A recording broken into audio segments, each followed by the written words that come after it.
Welcome all. Thank you again for attending this session at this late hour, 5:30, right, during dinner time. So we appreciate you taking time out of your busy day. I just want to start off with a few introductions. So just a little story on how this came about. A member of our public reached out to me. I'm Darren Numoto, Director of IT for the City of Palo Alto. And Karen reached out one day saying, hey, I have this great idea to help create awareness around cybersecurity for the community. And we started talking over the holidays, and then eventually got her in touch with the library, and library does this on a day-to-day basis, so there's some synergies there. So this is the first in a series of 4 that we're gonna be holding, and including hopefully a cyber fair for high school students or middle school students to participate in. But I definitely wanna thank Karen. She's the brains behind all this and all the work and effort that she did to coordinate all this, so thank you very much. And along with her, we have Mohit, who's been helping, and RT as well, that's been helping her. So again, this is an awesome opportunity for me to be involved with the leadership of a community member leading the effort. So I'm grateful. And we also want to thank the library staff, the library programming staff for helping facilitate, and we're streaming this live on their YouTube channel today. So again, thank you for them for not only setting up, but hosting us as well. And then last but not, we have Michael Kahn here from our police department, and his core goal is to help investigate financial crimes for the city. So we'll have him talk at a later point, and we'll do a little bit more introductions, but I'm very grateful that Erin West, she's a district attorney for the Santa Clara County, and she'll give a little bit more of her background in a few minutes. And the goal today is, again, as I mentioned, just to create awareness around cybersecurity and some of the tactics that the cyber criminals use to engage, the victims, right? And as we know, cybercrime is in the news every day, and it doesn't matter who you are, there's some level of impact. Even if you're not impacted directly, companies out there that have breaches such as Visa, Equifax, your information is getting out there, right? So what can you do to help be alerted and protect you and your family from any financial loss? Again, we'll provide some tips and resources for you to look at afterwards. And again, we want to make this interactive, so it's going to be a conversation between myself and Erin, but at any point in time, please raise your hand if you have a question, need clarification. We want to make this an interactive session. So with that, I just want to get a show of hands if anybody has either been impacted or knows somebody who has been impacted by a cybercrime. Yeah, and we see at least 50% of the audience has some experience with it. So with that, let's see, sorry, my iPad went to sleep. So we have a presentation up here. Next slide, please. Thank you. So again, as I mentioned, we're going to be having a series of 4. This is the first of a series, and eventually we'll have a few more that is either hosted here at some city facility. But one of the next steps would be, we'll talk about at the end, but a cyber science fair that the students, whether they be high school or middle school students, can participate in and get them engaged, because again, the younger generations are as much impacted by us and this social media, and nowadays kids at young ages have these very powerful devices. So learning or providing them information on how to be more safe and secure in this cyber world. So next slide. And from here, I'm going to hand it over to Erin to introduce herself. Looks like we have important people coming in too. Oh. Is that your chief? Well, and now that he walked in, I just want to acknowledge Ken Duker. He's our Director of Office of Emergency Services. So most of you know him already. So thank you, Ken, for showing up.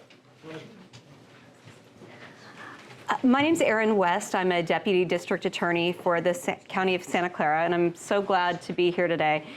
This idea was Kieran's brainchild, and it's an incredible opportunity to start community dialogue about something that we all need to really be aware of, because As a prosecutor in Santa Clara County, I see scams every single day. I see more and more scams, and I'm really concerned about getting awareness out in the community. So I'm delighted that she thought of this, she executed it, and all of us are here today to talk about what's happening in the community. So I've been a prosecutor for 25 years. I've done all kinds of different types of crime, but for the past 8 years, I've been assigned to our high-tech task force. Santa Clara County has a high-tech task force called REACT, and it's made up of detectives from all different agencies within the county that have specialized knowledge and skills when it comes to cryptocurrency, phones, online scams. And so I want to make you aware of this great resource that's in your community. And the City of Palo Alto is your first line that you go to, and they can help you with crimes. And if they need assistance, we are right there as their backup. So I really appreciate you having me, and I'm grateful for the opportunity to talk to you today. So we'll just quickly review some numbers, right? And just to show some impact. And these numbers are from 2023, or 22, I'm sorry. And it just shows $3.1 billion. It shows that $3.1 billion reported that have impacted the elder communities, right? So, and that's a small number, but some recent numbers I've seen is globally, cybercrime has cost not only businesses and the public up to $8 trillion. So it's a big business out there right now. And that's what drives all these bad actors from, from spinning up businesses, call centers, and their whole intent is to trick people up or to con people out of their hard-earned dollars.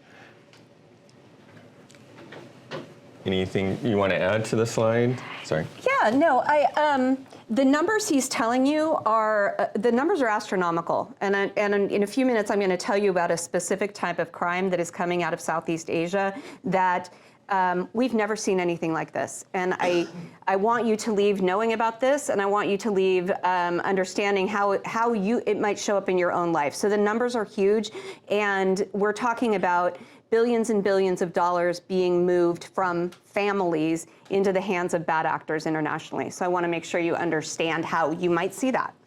Great. So we're just going to go over a few tips how you can help start being more secure as you operate online. First is update all your software. You get updates on your phone, on your PC, so update those as soon as possible, right? And that just helps plug up any vulnerabilities that operating system has or the ability for a bad actor to actually access your PC. We all go to public places where they have Wi-Fi. So again, taking precautions to make sure your connection's secure, right? And that's the first and foremost. And any public Wi-Fi spot has some vulnerabilities. So there's a lot of tools that we can share online that can help you isolate that or help you defend against that. And again, Erin, please jump in at any point in time. Sure will. The other is, and most importantly, this is a great graphic, is the first step is having secure passwords. And this graphic just shows how easy it is to crack passwords nowadays with the power of computers. So, if you look at the numbers, a 9-character password with just upper and lowercase levels, it takes 2 minutes to crack for a bad actor. You used to be, you have an 8-digit character password, it was somewhat secure. With the power of computers today, it's no longer. So even a 10-character password with just uppercase and lowercase is 1 hour. So it just shows you the impact and the importance of having longer, secure passwords. And how can you do that? We recommend using MFA as a secondary factor. Every institution, including social media, will have that opportunity to use two-factor authentication. And what that means is once you enter your username and password, you're going to be alerted via a second way, whether it be text messages or through some app, that is this really you trying to access that application? And that really helps safeguard you again.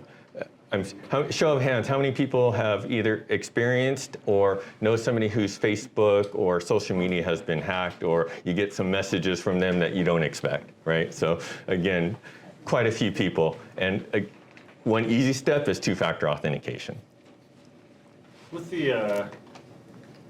this discussion about passwords, one thing I might add, having seen a number of good and bad password practices throughout my time, and just for a little bit of background, not only have I been working with the Palo Alto Police Department as a financial crimes detective for 3 years, I also work with the FBI doing computer forensics. So one of the things that I've seen, a mistake people will make is that they will have a fantastic password, right? A fantastic base password that's very long, it's complex, but then they'll use that same base password across many different platforms, right? So my password might be a string of 10 random characters, and then at the end I'm going to put Yahoo, right, for my Yahoo Mail. But then I'm going to use that same base 10 characters, and then I'm going to put Gmail at the end of it because that's what I'm going to use for Gmail. So I see that a significant portion of the time, right? And the problem with that is that the crooks know about it too. So if there's some kind of a data breach, right? It could be something totally benign. Let's talk about like the Marriott data breach, right? Well, no one's going to book a room under my name or make a reservation under my name, but they might take my password from Marriott and then look online and see, oh, he's got a Facebook account. Oh, I can tell, right? He can, he's using Bank of America, so maybe they're going to try that password base and then B of A or Bank of America or something like that afterwards. And that's a way that people are going to get in. So when it comes to passwords, you want it strong, but you also want it varied. Yes. Great point. Thank you very much. That's a really good point. Yeah, I was just going to say, not only like that Marriott hack, so what's going to happen with the Marriott hack is that's going to be bunched into a database, and that's going to go up on the dark web. And so you should assume anytime there is any breach of anything that password now is burned. And so now you need to redo that password. Even if you don't even plan on using Marriott, the fact is they know that password is associated to you, and that's going to be something that's available to bad guys. Yeah. And one way to help manage all those complex passwords is using a password manager application, right? Because again, one of the other things that Michael alluded to, if you have a text file with all those passwords or an Excel spreadsheet with all those passwords on your laptop, somebody gets access to that, then they have all your passwords, right? So again, it takes some different layers to help protect you against all the bad actors out there because they are very crafty nowadays. The next slide is we all get emails, and one of the staggering stats out there worldwide, approximately 60% of all emails sent worldwide is spam, right? So it's a staggering number. If you can just imagine the number of emails that get sent worldwide, it's a staggering number. So how do you spot suspicious emails, right? There's some quick tips. Really look at the sender address, right? A lot of times it'll come from, in this example, look like it comes from Amazon. So can you really validate that it did come from Amazon? Looking at the sender ID very carefully, looking at the content of the emails, right? If it sounds a little suspicious or doesn't sound like something Amazon would send, there's misspellings or some level of urgency to it, it's normally suspicious. So general rule of thumb, if you get an email from PayPal, from Chase, from your banking institution, the recommended best practice is go to that website and then log in from there, right? Never click on a link and have it direct you to somewhere where you're entering your credentials. So that's an easy way for them to harvest your credentials. Next, I'll let you speak a little bit more to this. And I'm sure you all have gotten a text from some person or number that you don't, hey, how are you, right? It starts as simple as that, and I think Erin has a lot of context to that. I do. Have you guys received those texts that seem like misdirected? They seem like they're meant for someone else. Has anyone in here never received one of those texts? Okay, but think that through. So look at everybody in this room, that those scammers have managed to reach all of us who've never been together before except in this room tonight. So what I want to talk to you about is what that is. And is anyone here familiar with the term pig butchering? Yeah? Yeah. Really? Wow. Okay, I know why you know. I know why you know. Okay, good. Well, it's more than I expected because I talk about this all the time, and every time I ask people, who's gotten this text? Everybody. And who knows what this is? And not very many people do. So what I want to talk to you is it is a very specific scam that is happening where the scammers are trying to lure in people. And they will reach out in one of 4 ways. It'll be one of these texts that look like this. Oh, that's my friend Lisa. So I always talk about, when I talk about this, I usually show a picture of my backyard and I say, this is what's happening in my backyard. So I know it's happening where you are. I just was teaching 2 days ago to a room of 260 district attorneys and investigators for the state of California. And I said, who has crypto cases in their jurisdiction? Nobody. And I was like, really? Because I'm getting victims from your jurisdiction. They're coming to me, and here's why. So what this is a very specific type of scam where it is a long con. It starts off as a romance scam, and then it turns into a cryptocurrency investment. And I'm going to tell you this, and you're going to say, Erin, this sounds preposterous, and I don't think I would fall for that. And what I will tell you is every time I am in a room with people, somebody knows somebody who has fallen for this. So the way it works is they will reach out to you in one of 4 ways. One, this text message. And let's talk about where we are in the world when this is happening. This begins right at the end of COVID, during COVID, where people are lonely. And the World Health Organization just published a study saying that loneliness is actually, it's something we need to be concerned about as a world health concern. So when they get a text like this, as we sit here, we're all here knowing we're going to talk about fraud. So it's easy to be like, oh, well, I would not respond to that. But people do, and people are lonely. And so what happens next after that is a series of events that is textbook, happens the same way every time. I talk to victims every day, and they call me thinking they're going to tell me a unique story, but I could tell their story back to them before they finish. So let me guess, and then she dropped a picture, right? And she was an attractive Asian woman? Yeah, and then she asked you to move to WhatsApp, right? Yes. And so let's talk about why they're doing it. I told you they're going to come at you in one of 4 ways, and this is important for you guys so that you know what to look for. They're going to show up in a text like that. They're going to come to you as a potential business partner or someone that you could work with on LinkedIn. They're going to show up on Meta, in Instagram, or they're going to show up in a dating app. What I want you to think about as you leave this room today is you're not meeting these people in person face-to-face. When you meet someone face-to-face, you have an opportunity to sort of size them up and think of, does this person look responsible, true, honest? When you're meeting someone online, you're only seeing what they are showing you. And so that's why we have to be hyper vigilant about any connections we are making online, especially when we did not solicit that at all. They are dropping into our lives. And the way this works is they're going to spend 90 days developing and courting you. And they're going to create the relationship that you wish you had. And they have a playbook. They literally have a playbook, and they know how to talk to a 30-year-old male software engineer. They know how to talk to a 50-year-old woman with 2 teenage boys. They know how to talk to a 70-year-old man who's just lost his wife. And they will text 4 to 5 hours a day. And they will create a relationship that is, their goal over 90 days is to build trust. Because at the end of that 90 days, they are going to ask the victim to do something that none of us would do, which is, now give me your money. So here's how it works. Over that 90 days, they are showing pictures of themselves in a very enviable lifestyle. They're showing themselves at resorts, playing golf, eating nice food, driving nice cars. And they're not being overt about this or braggy, they're just showing their lifestyle. And they're peppering conversation over a 5-hour period per day. They're going to drop in 1 or 2 things per day.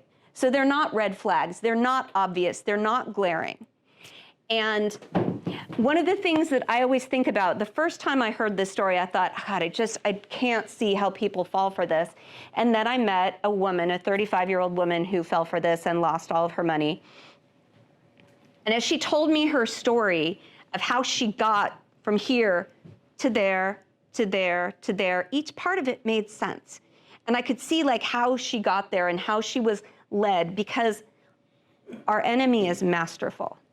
They are sophisticated. They are armed with psychological techniques. They are well-funded. They are operating 24 hours a day, and this is their whole goal. So this is called pig butchering. It's a Chinese term. The Chinese term is shazupan. And the concept with pig butchering is we are going to consume you from snout to tail. We are going to take every penny you have. And this is why I'm passionate about this, and this is why I talk about this anytime I can, because they're not here in a traditional romance scam to take 10 or 20,000. They are here to get you to liquidate your 401k, to liquidate your children's college accounts, to get a HELOC against your house.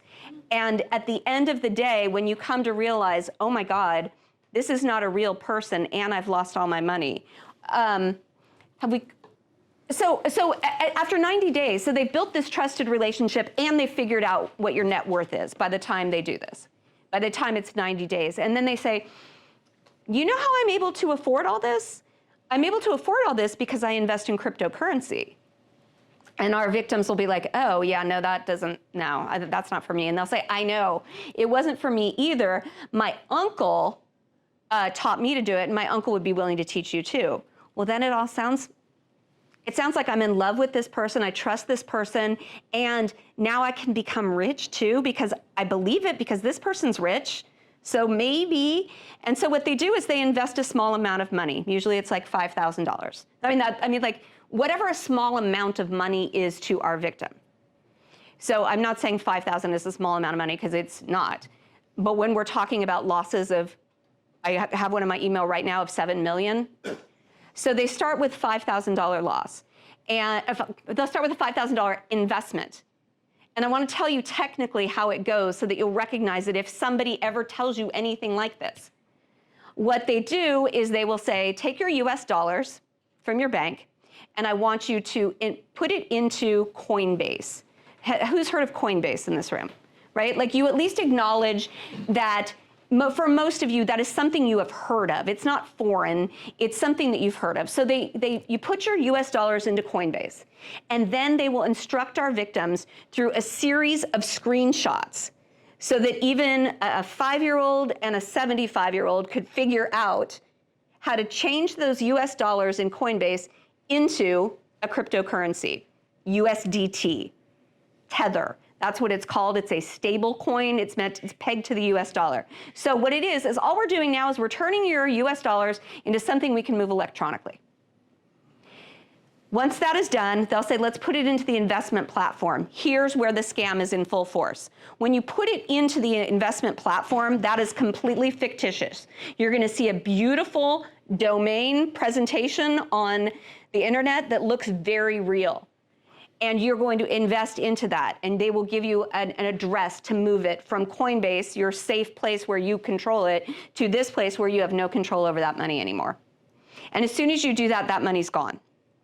But that's not what you think, because they're going to show you a dashboard, and that dashboard's going to show you $5,000, and they're going to show it go to $5,200, and now it's $6,000, and by the end of the week, it's at $10,000. And you're like, oh, this woman knows what's up. Her uncle actually is really good at this. I'm going to put in more money. And she'll be like, I'm so glad you said that, because if you put 100,000 in by the end of next week, we actually get more results on that. So how much can you get together now? And then people are like, well, I guess I'll liquidate my 401k.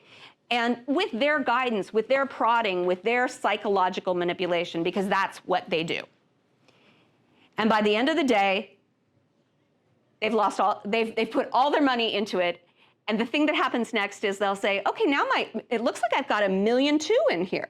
I'd like to take some of that out and pay for my kids' college. And they'll say, oh, great, yeah, you can do that, but you have to pay tax, and that's 24%. totally made up, fictitious, new game. And our victims will say, okay, take it out of my gains. And they'll say, no, you can't take it out of the gains, it has to be fresh money. And then that's when our people are thinking it's a quick turnaround, right? So they go to their parents, they go to their sister and brother-in-law, they go to mortgage their house because they're just gonna turn this around and then they're gonna cash out and they have all this money. And then that's when the bottom falls out and they're like, holy mackerel, I have lost all of my money. I now have a $300,000 loan on my house. I didn't tell my spouse about any of this because I was gonna like be the big hero who made a bunch of money. And also I had no business talking to this person that I was talking to anyway. And what we end up with is we end up with a group of victims that we have never seen this level of devastation. When you pull their financial security and this trusted person away from them like that, and we're seeing suicides, and we are seeing complete devastation of people. Yeah. What are the numbers on this? Oh, I'd love to tell you about that. So the numbers, in terms of, let's figure out how we calculate numbers, right? So. And the people affected. Yeah. What I can tell you is my inbox is a fire hose of people from everywhere that have lost. And that's the crazy nature of this is they're not gonna stop when they've taken 100,000 for you. They're gonna clean you out because they know what you have. So there's no good format in the United States for corralling this information, and I'll tell you why. Because if you go to most local law enforcement and you tell someone that this has happened to you, they will say, we don't do cryptocurrency. We can't help you with that. Or that sounds like a federal problem. That sounds like a civil problem, which is part of what made my head explode and become really passionate about this. But so what data do we have? So ideally, they will tell these people to report it to the FBI. So then they will report it to, I don't know if you know this, I didn't know this very well before I got involved in this. There is a federal portal to report internet crime, and it's called ic3.gov. When you go to ic3.gov and you report this, here's the problem. There's no checkbox for pig butchering. There's financial crime, there's romance fraud, so we don't have an exact handle. But here's what we do know. We do know in 2022, the numbers that came from the FBI for investment fraud was 3.3 billion. And when I think about that, I think about what the AARP tells me, which is 1 in 40 people will report this type of a crime. Because, and this one in particular, it's humiliating, it's embarrassing, there's a stigma. And when you get there, you're probably not even gonna meet someone who understands what you're saying. So they're not gonna wanna report. So let's say it's not 1 in 40, let's say it's 1 in 10 to be generous. We know about 3.3 billion. Let's say it's 33 billion. That's $33 billion, but it's not $33 billion from one big pot. It's $33 billion from your neighbor, from your cousin, from your hair cutter. And so it's a personal issue. These are people, families who are being devastated. And let's talk about where it's going. I'm about to blow your mind. Here's what happens. So in a little bit of history lesson. I was not super familiar with the geopolitical situation in Southeast Asia before 2 years ago, but now I'm a bit of an expert. Shortly before COVID, there was a lot of Chinese triad organized crime interest in building casinos in a small town in Cambodia known as Sihanoukville. Formerly a backpacker's paradise, they decided, let's build casinos. Casinos are illegal in China. We'll build a super highway from China to,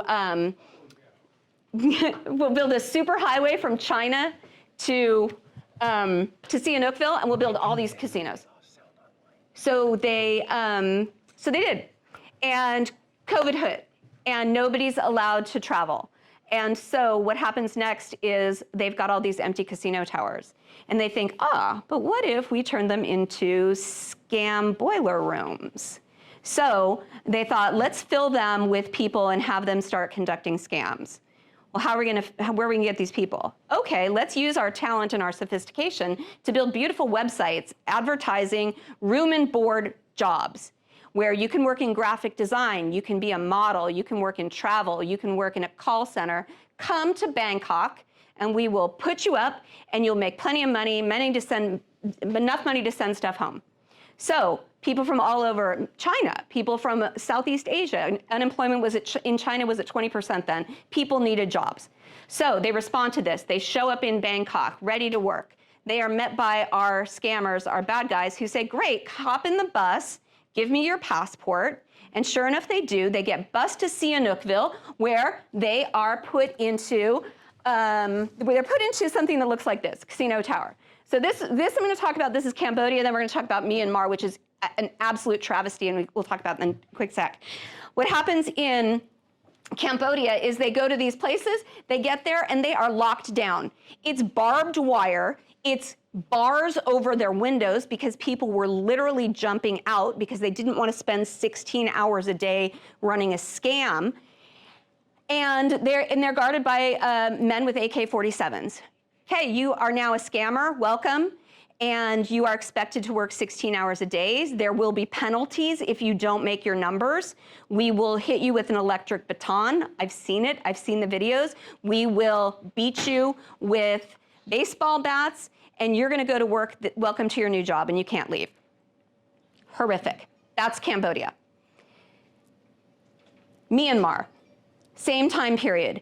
These are called special economic zones. They were agreements that were made by the government of Myanmar to allow a business to operate there. And so business came in, and this is KK Park. It's one of the most notorious. Look at the river there. That separates Myanmar and Thailand. And you can see, and what I see, and I'm horrified by, is a cell tower in Thailand. Takes a lot of cooperation to make this scamming work. And people can be bought. So what you see there, those buildings that look like monopoly hotels, are dorms. And they house, we know, the UN has told us, they just dropped the statistics on this, 120,000 people in captivity in Myanmar being forced to do this work, 100,000 in Cambodia, modern day slaves being forced to do this work. What the cell tower is about is, so they're doing all this work using cellular data. So look at our friend here who is inside the compound. She's got her 20 phones in front of her. She needs cell service to do that. Well, couldn't Thailand put some pressure on Thailand telco to get that thing turned off? The problem with this whole thing, and what we're seeing globally and what concerns me so deeply, is that this is what transnational organized crime looks like. And they're not joking. And I'm showing you one compound, and I can show you 40 more that look just like that. They're operating 24 hours a day. We are running around doing our best to talk to the victims, but the volume is insane. And it's not stopping. And it's not stopping because there's just not enough friction. That's why I bring up the telco. What if we could just turn off their cell service? What if we could turn off their electricity? What if we could get Meta? I love a Palo Alto crowd. Maybe someone in here knows somebody who can push a button at Meta to get them to realize that they're one of the on-ramps for this. They can't get to you if they can't get on Meta. So that's what's happening. And so we're losing tons of money. It's a disaster, and it's only getting worse. And I've told you about pig butchering, but the fact is, this infrastructure is not going anywhere. And I could show you 20 more pictures of what they keep building and how nice it is and how new it is and how guarded it is. And so when they're done with pig butchering, it's gonna be something else. And so that's why we've got to be hyper aware of any opportunity. I was talking to CNN last week, and he said, I'm talking to an Indian man who is inside one of these compounds, and he says, we're not even doing pig butchering anymore. Now we're setting up fake eBay sites and talking people into being an eBay business person and getting them to buy products on eBay that they're selling, and we're making it look like they're making all this money. The fact is, everything's a scam. That they're going to come up with a different way of scamming us. And so we've got to just be hyper vigilant about who we allow into our lives and who we allow into the lives of people we know. So I'm sure I've talked your ear off, and yeah. So going back to how it whole thing starts, right? The initial email, whatever, right? So what are you seeing with the whole Gen AI thing? Now that they know more about you on the internet, very easy to turn all that stuff into hyper, specific message to you. That's the scary part. I couldn't agree more. I think it's super scary. Are you starting to see that happen? Or? Yes. We're definitely starting to see that happen. And AI also enables them. We've just got one lady here working 20 phones, but what if we had AI running all those conversations? Now we don't even need those people, right? So say we solve the human trafficking problem, say we intervene and fix that somehow, doesn't matter because AI will run it now. That's what's scary. Yeah, and really appreciate that, and it still makes gives me chills hearing these stories, right? It's very real world, and what can we do about it? And as Erin mentioned, right, and as a gentleman asked about AI, we have to protect our information online and only invite people we know and trust into our online worlds, because they're using those platforms to scrape data and using AI to gather that data and collect information on you. They know anybody you've connected on your Facebook, they know your family, they know your mother, they know your grandparents' names, they know your dog's name, they know all this information already. So again, social media is a great platform, but it's become a great tool for the bad actors out there just to be able to help understand your world and be able to, as Erin mentioned, learn how to attack you or learn how to trick you out of your dollars and gain your trust. So we're just going to go over some tools and tips, and Erin, chime in at any time. It's really takes a community and takes each one of us as individuals to make an impact. It's like any other crime that we experience on day-to-day terms, right? It's vigilance, it's teaching, it's instructing our younger generations the impact of what they post online. Once they post it online, it's out there. You can't just do an unsend button, right? There's no unsend button with social media. It's out there, it's out there. And just to be hyper vigilant, right? The younger generations are online a lot of times, and they're a big target for this as well. So again, stay safe online, report crimes. Yep. I don't know if it's the right time, but does that include email, like web Yes. crawlers? Okay. Yeah.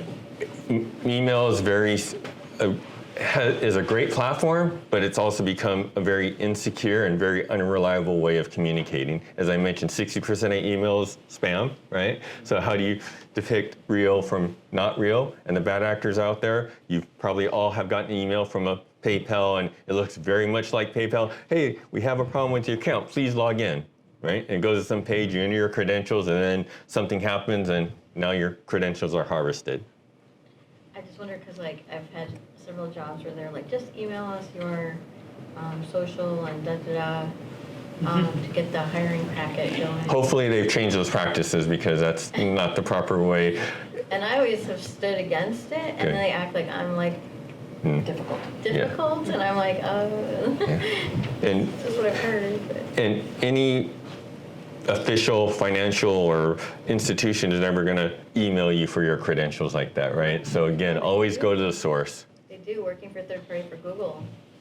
Really? Yeah. Wow, that's concerning. Yeah. It's a poor practice. Yes. Yeah, it's just, and honestly, if that's the way they're approaching you as a new hire, maybe you don't want to work there, because clearly they don't take this kind of thing very seriously. It's hard when the practices are so bad. Yeah. It's not just one company. And that brings us to another. Most financial, credit card, banking institutions offer credit monitoring, and that's another way you can help protect yourself. Credit monitoring allows you to monitor any inquiries into your Social Security number, you're going to know about it. Any new account, you're going to know about it. And you can even go to the extent of locking your account so nobody can even create an account, right? So again, we all have to take measures, just like we lock our doors when we leave the home. We got to lock our personal information and our online identities as well.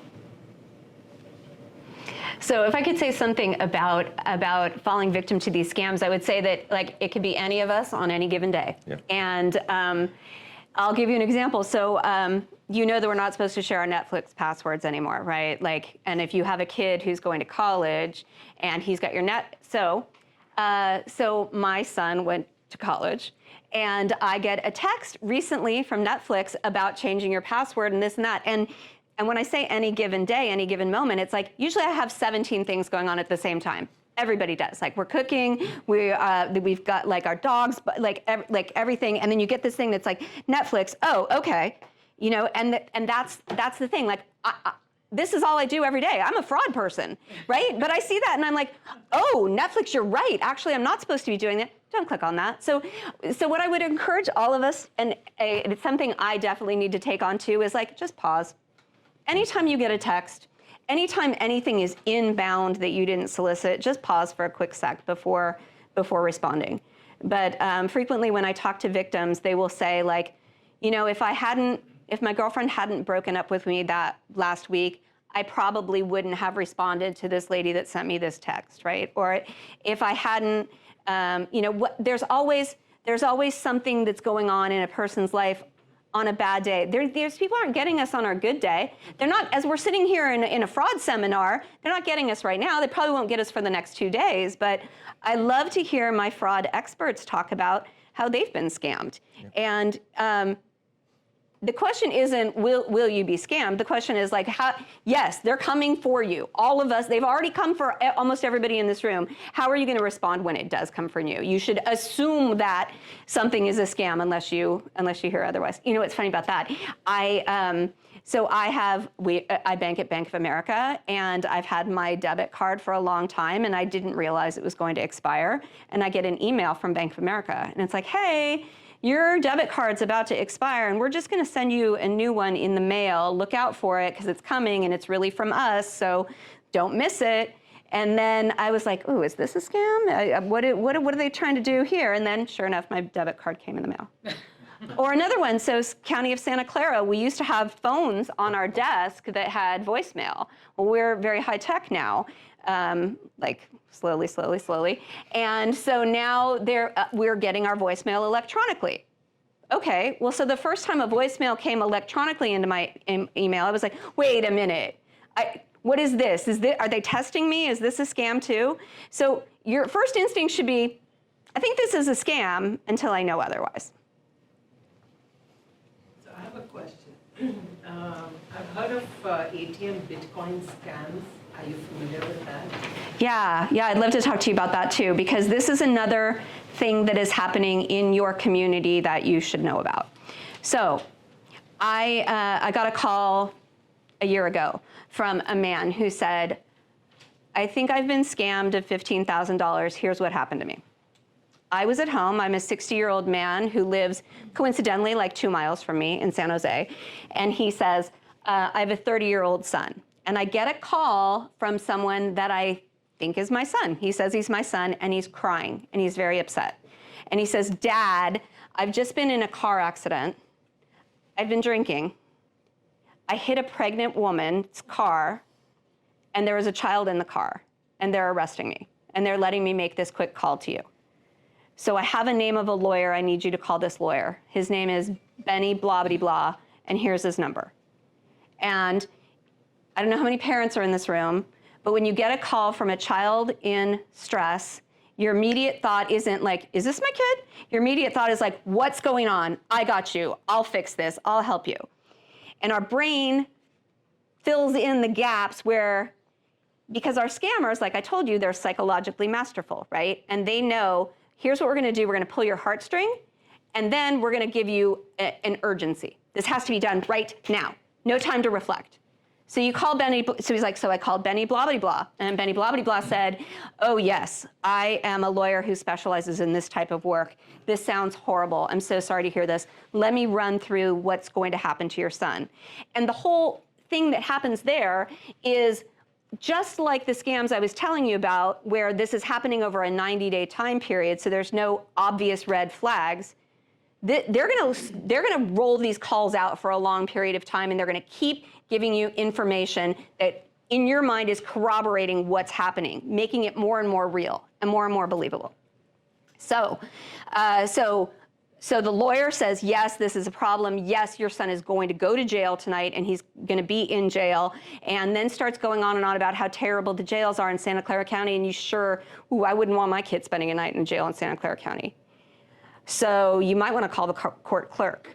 Oh, okay. Well, it's her. Well, I've got it. Here's her name. It's it's Sue. Blah blah blah. Oh, okay. So then Dad gets off the phone. He calls Sue. Oh, yes. Hi, I'm a court clerk. Yes. How can I help you? Oh, I'm calling about my son. Oh, yes. We have him in our system. I see that he's been arrested. And let me tell you what's going to happen. If you want him to not go to jail, you're going to need to pay some bail. And here's the thing, don't come down here because there's monkeypox in our jail. And it's right, and it's like outrageous. Like we're sitting here and we're like, that's ridiculous. Well, guess what? There probably is monkeypox in the jail in Santa Clara County. But there's certainly been other things. But the point is, you're like, oh, well, shoot, I sure don't want that. Okay, well, what are my options? And they'll say, well, the thing is, actually, because of this monkeypox, they're putting all the new arrivals on buses and they're taking them to Reno. And you're like, ooh, I sure don't want my nice kid on a bus full of hoodlums going to Reno. I got to fix this right now. And again, like your brain starts, you're not questioning this because you're scared to death that this is going to happen to your son. Well, what do I do about this? Well, the easiest way to do it is to move the money electronically. Do you have any access to cryptocurrency?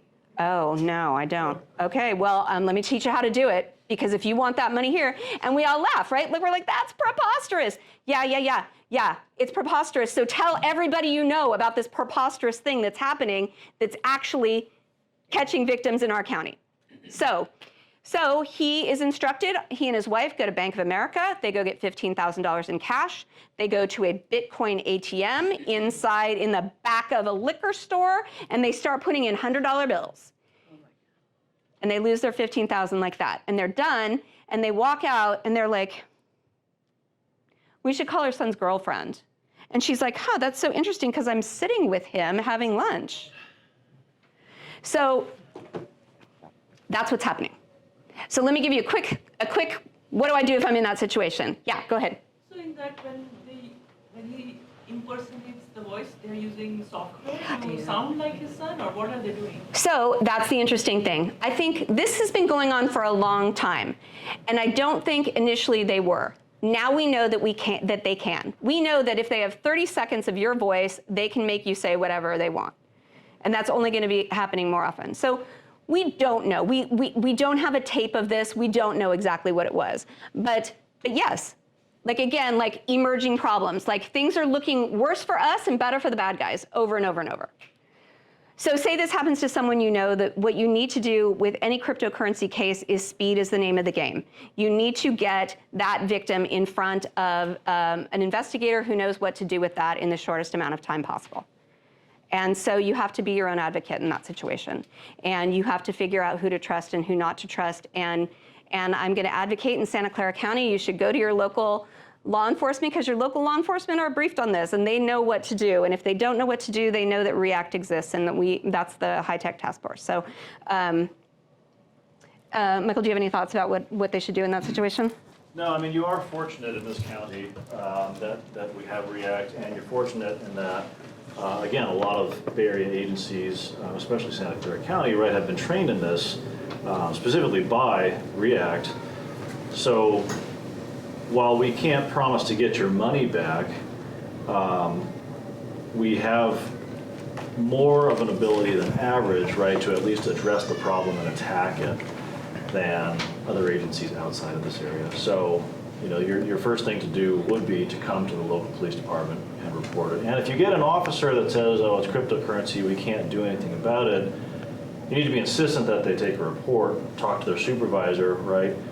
And if nothing else, just say, look, just take this report, forward it to your detectives, right? I know that this is something that they're aware of, so that at least it'll get in front of somebody who has some awareness, because you may be dealing with very young officers who have a lot of nuance. But really, you know, once you figure out that this is happening, you need to get there as soon as possible. The other issue that I've come across is that people will get this string of numbers, right? They're going to have an address, an online virtual address of where they're sending this cryptocurrency to, right? They may go to a Bitcoin ATM in the ARCO station. That money isn't going to ARCO, right? They're putting it into cryptocurrency, and we need to get that long string of numbers that represents the wallet, right? That's the digital address of the wallet that the money goes to. And that's something that a lot of people, they'll come in, they'll report it, they'll get there right away, they'll tell us, and then we ask them, well, what's the wallet number? Can you show me the information? And they don't have it, and then we're kind of at another dead end. So that's my one recommendation is obviously get there quickly and make sure you have all the information.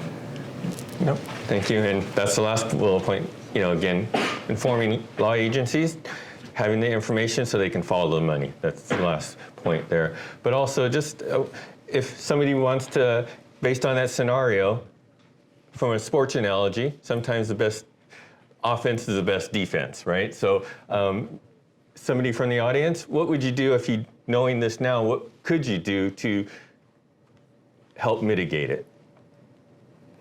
So if you got a call saying, hey, your grandson is put up in a hospital or is in, to this example, going to go to jail, what could you do? What could be the first step? Well, a lot of, I have a 22-year-old kid, so a lot of kids have cell phones.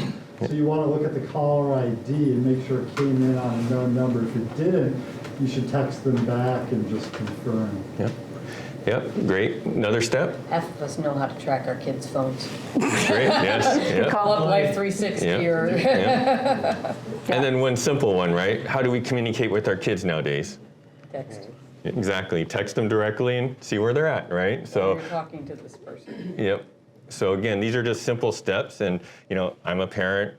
When our kids are involved, we lose logic a lot of times, as Erin mentioned. So again, just taking a step back, breathe, think about it, and then react, right? So again, we're dealing with a lot of sophisticated bad actors out there that are using technologies.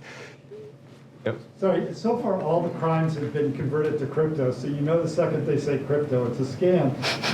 But how many are not crypto? They're like total wire.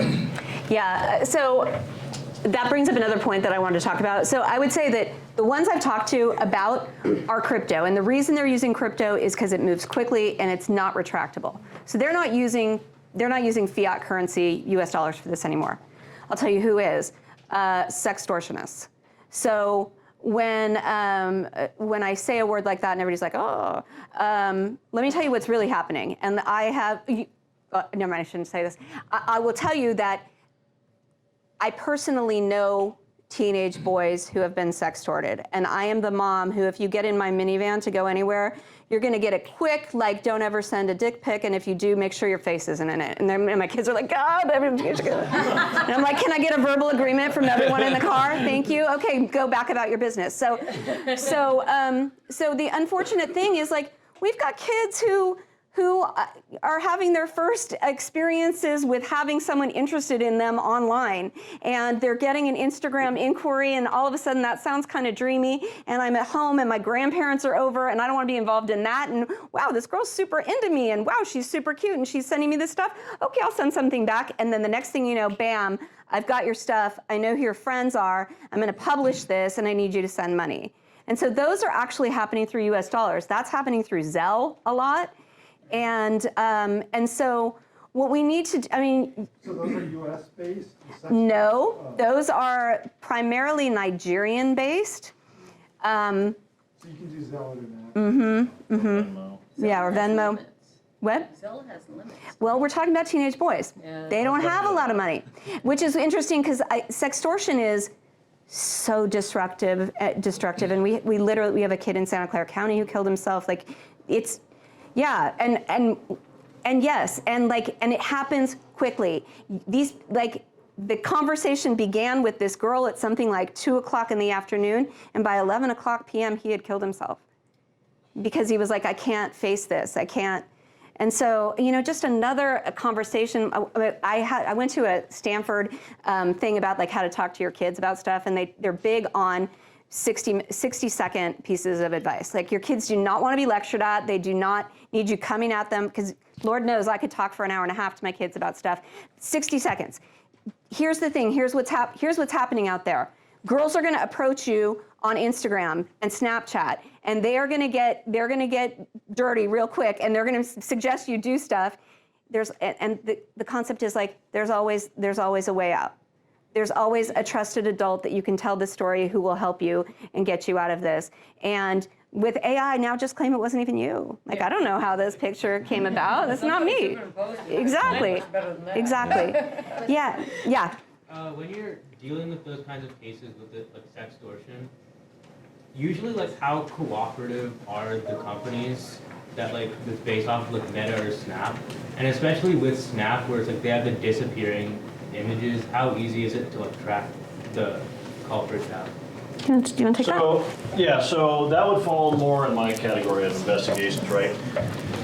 And the tech companies are cooperative to the extent that they will honor a search warrant if I send them one, right? They're not going to say no because they can't. How much information am I going to get from it? It depends, right? A lot of times what I'm really looking for is the IP address of where that other person is, which is how we know they're all in Nigeria. So, am I going to get information? Yeah, absolutely, right? Can I figure out, you know, where they logged in from? Most likely. Is it going to be here? Not at all. Yep. And similar, right? Anybody can create a Gmail account. There's no limit, so. One of the cases I did see was people asked for gift cards. Yep. And that actually, and this is for Walmart and Target, Yep. so someone can actually go cash that in right away. And it was cashed within half an hour. Yeah. So even before you realize, by the time you realize that you've been scammed, Yep. someone's already used that gift card. Yeah. And that's definitely a very rampant scam. And to your point, the bad actors out there know these limits, right? And it's a numbers game. If they can con you out of $100 here and there, yep.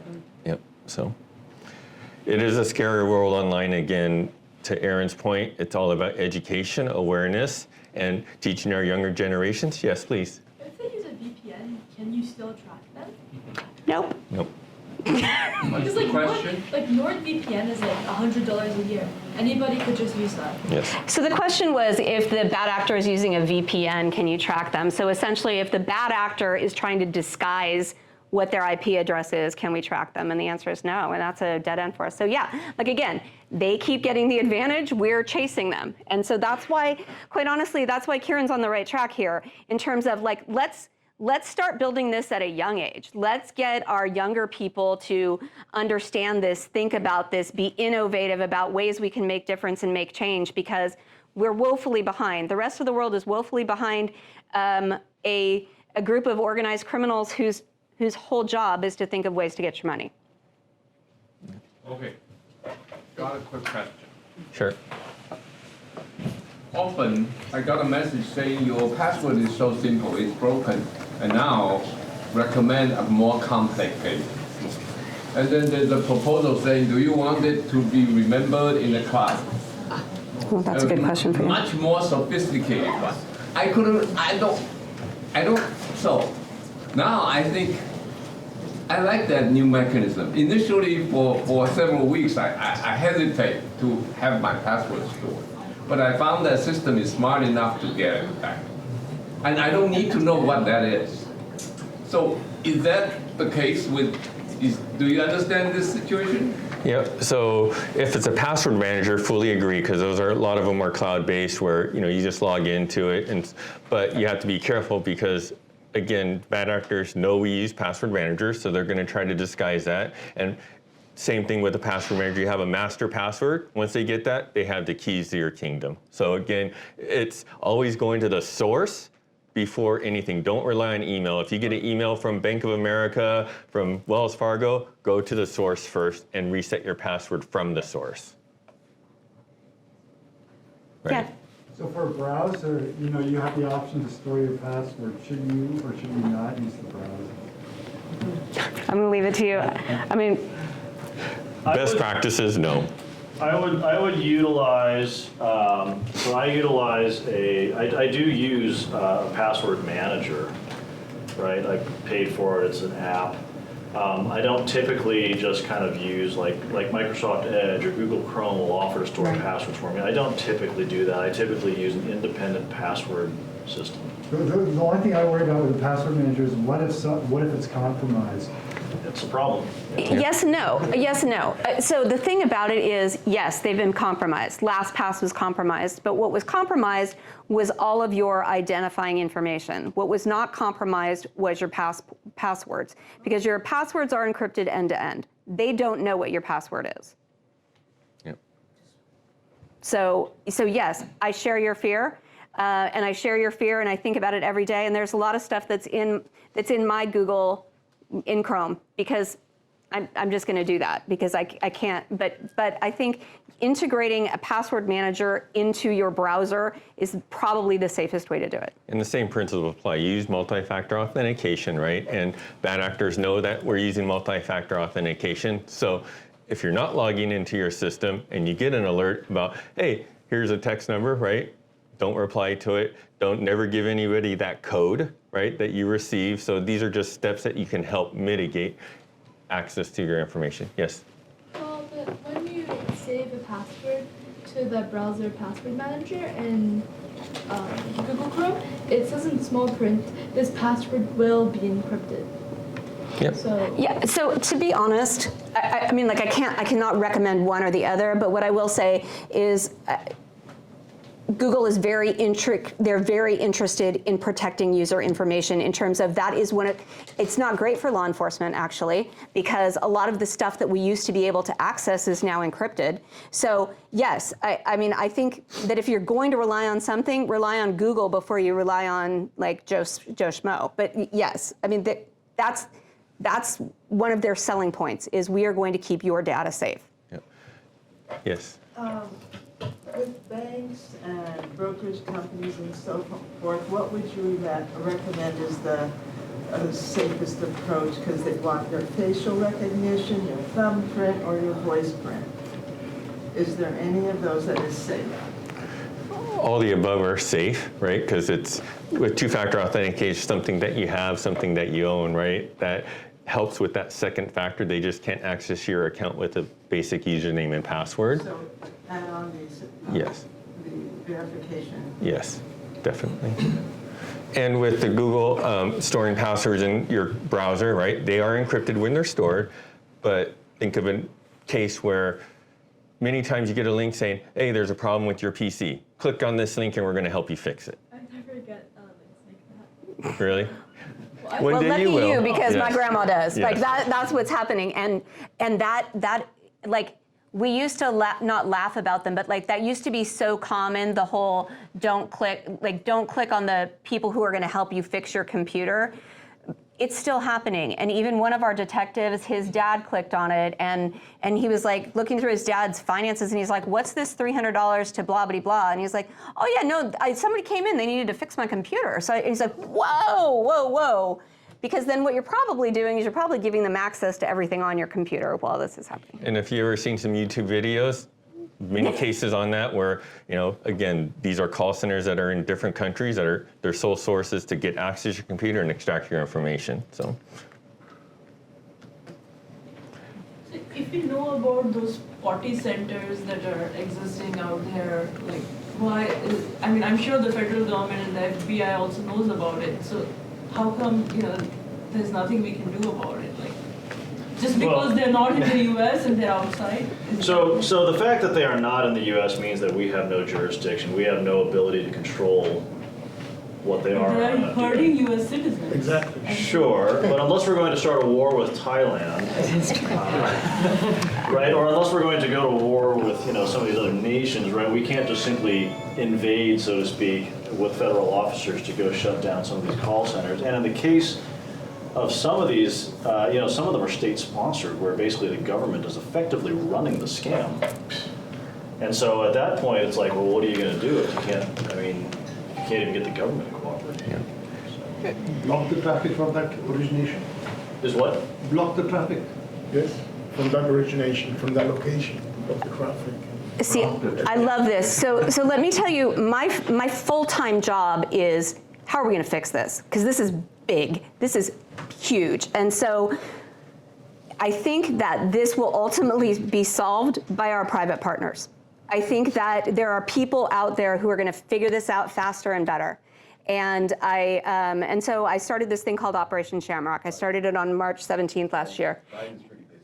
What? Biden's pretty busy. Yeah, there's a lot going on. There's a lot going on. And I think what's happening here is not a law enforcement problem. It's not a social media problem. It's all of our problems. Every one of us has a piece of this, and every one of us has a piece of the pie of information. I talked to Meta, and Meta's like, oh yeah, we can tell you the 7 syndicates that are running this because we can figure, and I was like, well, who are you giving that information? Like, what we have is a bunch of siloed information of people who aren't working together. So my Operation Shamrock concept was, okay, so assuming we can't make arrests, what can we do? How do we do this? And my concept was educate, seize, disrupt.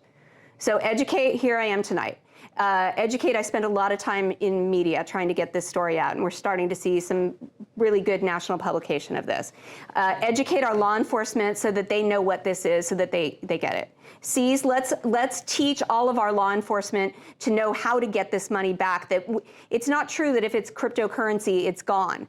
Cryptocurrency is absolutely seizable. If we move quickly, we find it, and we find it at an exchange that will play ball with us. So let's seize money. I see you, and I'll get to you. Let me tell you my last point. My last point is disrupt, and that is the cell tower. That is Meta. That is what can we do to be disruptive? And you just said block traffic. What about taking down all these domains, all these fake domains? What about, like, there are bigger brains than just this one brain who's thinking about it. So, like, let's wrap our arms around who has ideas about this and get together and figure out how to make it happen. Yeah. Okay, sure. You can't do anything about the call centers in India, Thailand, Cambodia, the ones in Asia. But there's call centers in countries that are part of the UN. As United States of America is part of the UN, why can't if some call centers in the UN are hurting the citizens of the UN, why can't you take down the call centers that are in the UN? I like you, smarty pants, and I want you on my team, because that is actually the point. So that is where we have the opportunity to do something about it, and that's why we involve Interpol, and that's why we involve Europol. So we look at, and there was a German prosecutor who was here last week to come to my conference, and he was saying the exact same thing. He said, we identified call centers in Albania, Algeria, Montenegro, and those are all we can access those places, and we can get partnerships and do that. So yes, we're not unable to do that in certain locations, but what I'm saying is we got some big problems that are like a big problem in a place where we don't have access, and that's why we need State Department. That's why we need diplomacy. That's why we need pressure from private partners that have some juice in this, that it's not just one person's thing. It's like, it's a big thing. Well, if the governments aren't doing anything about this, because there's people in like India getting scammed by call centers in India, if the government of that country isn't doing anything about it, then like, are the call centers bribing the government? Yes. Never. So the broader geopolitical problems are not ones that we are going to be able to solve here in this room tonight, but we are obviously, right, we're taking a local approach to this, and certainly the broader implications are that we need to have a much larger response at a much higher level, but the three of us here tonight can't really. Yeah. And it's really about educating, right? Again, businesses thrive because of opportunity. And once that opportunity starts waning, then the businesses start falling, right? So again, it's attacking it from multi-directional, right? So again, it takes all of us, as Erin said, to address this problem. And it is a rampant problem, and it's growing day by day with the use of advanced technologies. Do you want to talk about the next step? Yes, great. So lastly, I know we're a little bit over time, so thank you for staying here. And really great questions, interactions, we really appreciate this. So the next step is we're going to be organizing a Cyber Secure Palo Alto science fair, and we're going to work with some of our school districts to get the word out there. And the hopes is we get students from high schools, middle schools to start thinking about this and come into ways how they can help educate and attack these problems, right? Again, for us, looking at the younger generations where their minds are much fresher than ours and they have a lot greater ideas.